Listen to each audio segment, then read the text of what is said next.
Thanks, man. Joey, te défends pas.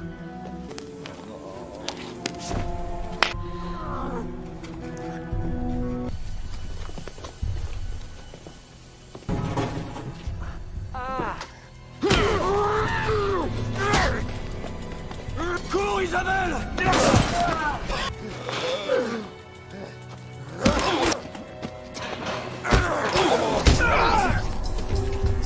Ouais, monsieur. Ça part. Je vais te foutre une branlée, sale connard. Hey! Un bouseux, un connard de la cambrousse. Oh là! Putain! Faut se le faire, allez!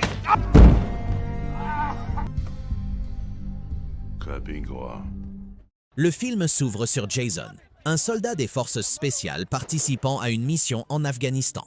Leur véhicule blindé est pris en embuscade. Bien que Jason survive, il assiste à la mort brutale de ses 5 camarades. Submergé par la rage, il a riposté en abattant 5 civils qu'il croyait à tort être les assaillants. Cet incident tragique a été filmé par un drone militaire. Jason est alors traduit devant un tribunal militaire, mais il s'échappe pendant son traitement psychologique à l'hôpital, échappant ainsi à la surveillance de l'armée. 1 an plus tard, Jason continue de lutter contre le syndrome de stress post-traumatique et la culpabilité. Il vit dans la rue comme un sans-abri et se réfugie dans l'alcool pour oublier sa douleur. Pendant ce temps, il se lie d'amitié avec une jeune fille sans-abri nommée Isabelle et ils veillent l'un sur l'autre. Un jour, 2 voyous les abordent pour leur extorquer de l'argent. C'est thanks, man. Joey, te défends pas.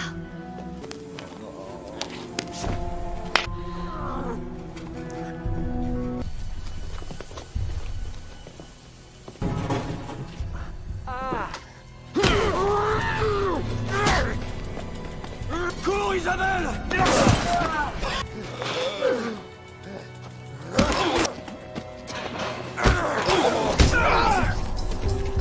Après une confrontation, Jason s'enfuit sur le toit d'un immeuble, n'ayant pas d'autre choix. Il s'introduit dans l'appartement du dessous pour échapper à la capture. Il parvient à s'enfuir, mais Isabelle, qu'il a désespérément tenté de protéger, est emmenée par les voyous. À l'intérieur de l'appartement vacant, celui-ci se regarde dans le miroir et fait face à son reflet débraillé. Submergé par un mélange d'émotions, il se nettoie, coupe ses cheveux en bataille et enfile les vêtements coûteux du propriétaire. En un instant, il ressemble davantage à ce qu'il était auparavant. Alors qu'il s'apprête à partir, le téléphone fixe sonne et Jason découvre, grâce à la messagerie vocale du propriétaire, que celui-ci se trouve actuellement aux États-Unis et ne reviendra pas avant octobre, alors que nous ne sommes qu'en février. Jason réalise qu'il a trouvé un endroit où loger gratuitement pendant les 8 prochains mois. Il trouve une carte bancaire et son code PIN dans le courrier près de la porte et se rend à un distributeur automatique pour retirer de l'argent.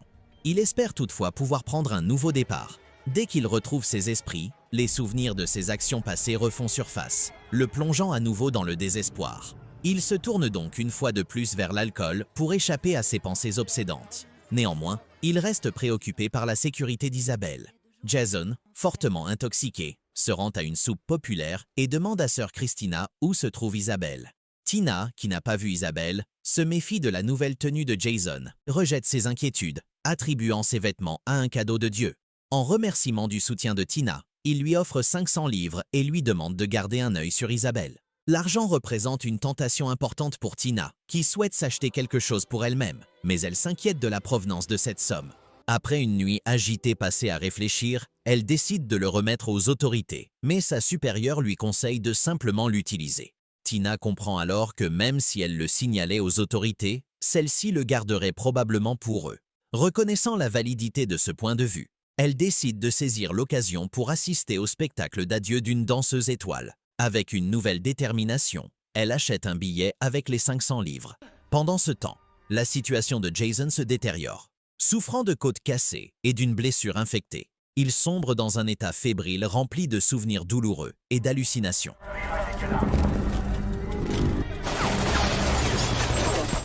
En tant que fugitif recherché par le ministère de la Défense, il ne peut pas consulter un médecin. Il se tourne une fois de plus vers Tina. Il a la chance qu'elle ait des médicaments à disposition et lui donne des antibiotiques. Cependant, elle n'a toujours aucune nouvelle d'Isabelle. Jason laisse à Tina un mot avec son adresse au cas où Isabelle viendrait le chercher. Avant de partir, il dit à Tina qu'elle est un ange, lui laissant croire qu'il est peut-être sur le chemin de la rédemption.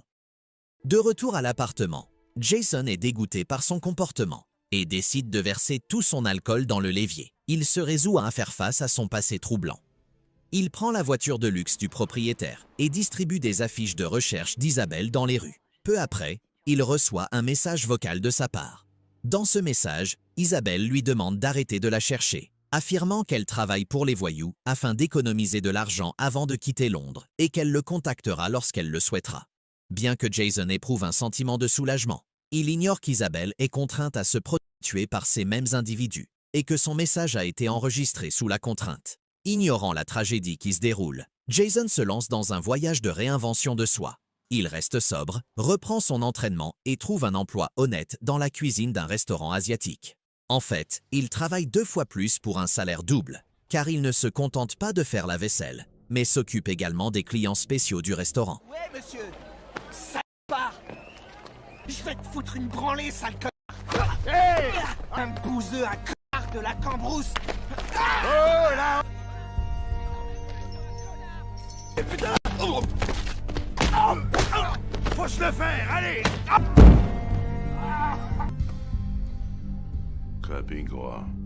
Ses compétences au combat impressionnants attirent l'attention du directeur, qui estime que les talents de Jason Statham sont sous-utilisés dans la cuisine. Il présente donc Jason au propriétaire, Monsieur Choi. Il devient évident que le restaurant sert de couverture à la mafia asiatique locale, et Monsieur Choi a besoin d'un chauffeur, non pas pour aller chercher des clients à l'aéroport, mais pour des activités plus illicites, dans le but de gagner plus d'argent. Jason accepte le poste sans hésiter et devient le solutionneur de problèmes du gang. Ses compétences mortelles et son efficacité sans faille le propulsent rapidement au rang de bras droit de Monsieur Choi et il accumule rapidement une fortune considérable. Cependant, plutôt que d'amasser ses gains, il cherche à établir un filet de sécurité financière pour son ex-femme, Anna, et leur fille, qu'il a trop honte de confronter. Malgré la nature illégale de son travail, il fait régulièrement don de nourriture à la soupe populaire de Tina afin que les sans-abri puissent recevoir des repas convenables. Qui veut une pizza? Oh, c'est vraiment excellent, mais j'ai jamais goûté ça, c'est quoi? Démarre, je te dis. C'est sa petite sœur, elle dira rien. En juillet, Jason trouve le courage de rendre visite à Anna. Joli costard. Depuis que j'ai plus de boulot, je paie le loyer en sus proprio. Tu faisais quoi pendant tout ce temps, Joey? Sa réaction est dévastatrice. Elle hurle et pleure en le voyant, car il avait disparu depuis longtemps. La cessation du versement de la pension alimentaire l'a conduit à perdre son emploi et à recourir à des mesures désespérées pour garder un toit au-dessus de leur tête. Submergé par la culpabilité, Jason l'exhorte à tenir bon encore un peu, lui assurant qu'il va rectifier leur situation et lui laisse une somme d'argent importante avant de partir.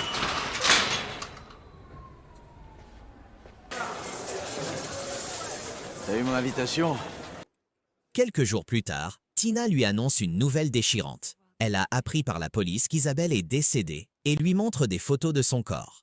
Confronté à la vue du corps sans vie d'Isabelle, Jason est plongé dans une profonde angoisse. Tina l'informe que l'autopsie a révélé qu'elle avait été violée et avait succombé à la drogue. Furieux de cette révélation, Jason décide d'abandonner son image de gangster honnête. Il est désormais animé par une soif de vengeance et se lance à la recherche des 2 individus responsables de l'enlèvement d'Isabelle. Tu te souviens pas de moi, pas vrai? J'ai changé. Qui a tué Isabelle? Hey, vas-y, Joe, fais-leur voir, assez pourri. Œil pour œil. Il y a un mec qui la voulait à chaque fois, et il est allé trop loin. Tu vas me décrire ce mec. Une cicatrice au-dessus de l'œil. Si ces 2 salopards vous font encore chier, venez le dire à Crazy Joe, ok? Après avoir infligé quelques blessures, Jason découvre la vérité. Isabelle a été brutalement assassinée par un client perturbé, un homme d'une trentaine d'années avec une cicatrice visible au-dessus de l'œil. Trouver un individu dans une ville aussi grande revient à chercher une aiguille dans une botte de foin. Bien que Jason envisage de contacter la police, son statut de fugitif le pousse à demander l'aide de Tina, dans l'espoir qu'elle puisse transmettre ses découvertes aux forces de l'ordre. Plus tard, Jason offre à Tina une longue robe et ils conviennent de se retrouver dans une galerie d'art. Lorsque Tina arrive vêtue de la robe rouge fluide, Jason est surpris par son apparence. L'attirance mutuelle est palpable, mais Tina, se sentant dépassée, déclare rapidement qu'elle n'est là que pour l'aider à obtenir des informations sur le tueur. Après que Jason lui ait fourni les détails, il se retrouve dans une ruelle, un peu ivre et se sentant libéré.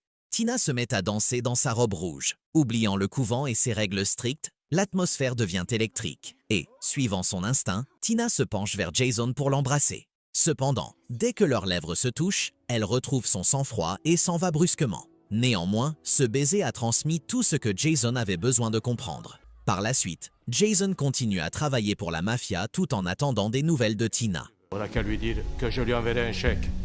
Je prends que du cash. Donne-moi ce que tu lui dois.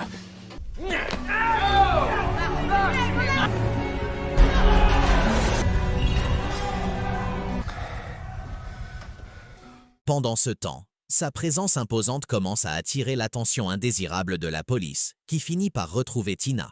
Afin de protéger Jason, elle compromet ses principes et invente une histoire. Lorsqu'ils se retrouvent, Tina est visiblement bouleversée. Elle est tiraillée entre ses sentiments grandissants pour lui et la prise de conscience que sa vie de religieuse et son passé troublé pourraient avoir des conséquences désastreuses. Sa frustration s'intensifie lorsqu'elle se rend compte que la police est indifférente au meurtre d'Isabelle parce qu'elle était une travailleuse du sexe. En réponse à cette négligence, Jason décide de prendre les choses en main par des moyens plus traditionnels, à savoir la violence. Sur le chemin du retour vers le couvent, Tina commence enfin à s'ouvrir sur ses sentiments. Elle confie à Jason qu'elle a toujours rêvé d'être ballerine, mais que son père l'a forcée à faire de la gymnastique à la place. Pendant son adolescence, elle a subi les abus de son entraîneur. Après avoir souffert pendant longtemps, elle a atteint son point de rupture et a pris des mesures drastiques à son encontre. À la suite de cet incident, elle a été envoyée au couvent où elle a passé des années à tenter d'échapper au traumatisme de son enfance et à la culpabilité liée à cet acte de violence. S'engager dans des œuvres caritatives est devenu son seul moyen de trouver la paix. À ses yeux, le désir est un péché, et la présence de Jason fait ressurgir ses sentiments enfouis. Pour atténuer son combat intérieur, elle demande à être mutée en Afrique à compter du 1er octobre. En attendant, afin d'obtenir justice pour Isabelle, Jason conclut un accord avec une femme chef de la mafia. Il accepte d'entreprendre une opération périlleuse, que d'autres ne veulent pas mener, à condition qu'elle utilise ses ressources pour localiser le tueur. Jason mène à bien la mission sans aucune complication. Fidèle à sa parole, la chef de la mafia lui remet une invitation à un gala où le tueur sera présent le 1er octobre à 19h30. Le 1er octobre arrive et Jason invite Tina au parc pour qu'elle le photographie. Tous deux sont conscients que cela pourrait être leur dernière rencontre. Anticipant le pire, Jason demande à Tina de prendre plusieurs photos pour sa fille et pour elle-même. J'ai l'air d'un homme bien. Il abandonne finalement son attitude de dur à cuire et lui demande s'il lui semble être un homme bon. Plus naturel. Le businessman. Un sourire, c'est pas trop tôt. Bien que Tina soit ravie de ce changement, la réalité reprend le dessus lorsqu'elle l'informe de son départ pour l'Afrique le lendemain. Dévasté, Jason tente de garder son sang-froid tout en s'enquérant de ses projets. Cependant, il devient de plus en plus difficile de réprimer leurs sentiments. Au moment de se dire au revoir, Tina décide d'affronter ses émotions plutôt que de les fuir. Ils retournent à l'appartement pour passer une dernière nuit ensemble, mais leur moment est interrompu par l'arrivée du propriétaire. Ouvrez cette porte tout de suite! Les forçant à sortir dans la rue. Bien que Jason exprime son désir de s'enfuir avec elle, Tina rejette fermement cette idée, lui rappelant que la vie n'est pas un conte de fées. Le poids de leur passé et la dure réalité à laquelle ils sont confrontés suggèrent qu'ils ne sont pas faits pour être ensemble. À l'approche de 19h, Jason se rend chez son ex-femme où il échange quelques mots avec sa fille qui ne le reconnaît pas. Il laisse derrière lui les photos et tout l'argent qu'il a accumulé au cours des derniers mois. Sois bien sage, ok? Sans aucune obligation pour le retenir, il se rend directement au gala.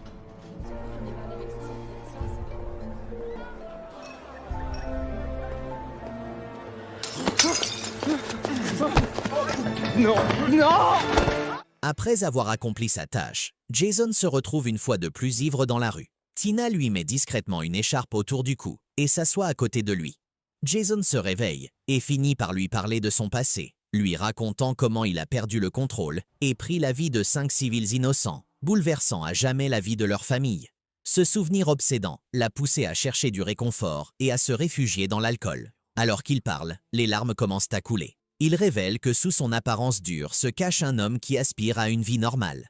Le lendemain, Tina part pour l'Afrique comme prévu, laissant derrière elle sa robe rouge dans son ancienne chambre. Dans le bus, elle découvre une lettre de Jason contenant sa photo et un mot d'adieu dans lequel il exprime sa volonté de devenir un homme meilleur malgré les aléas de la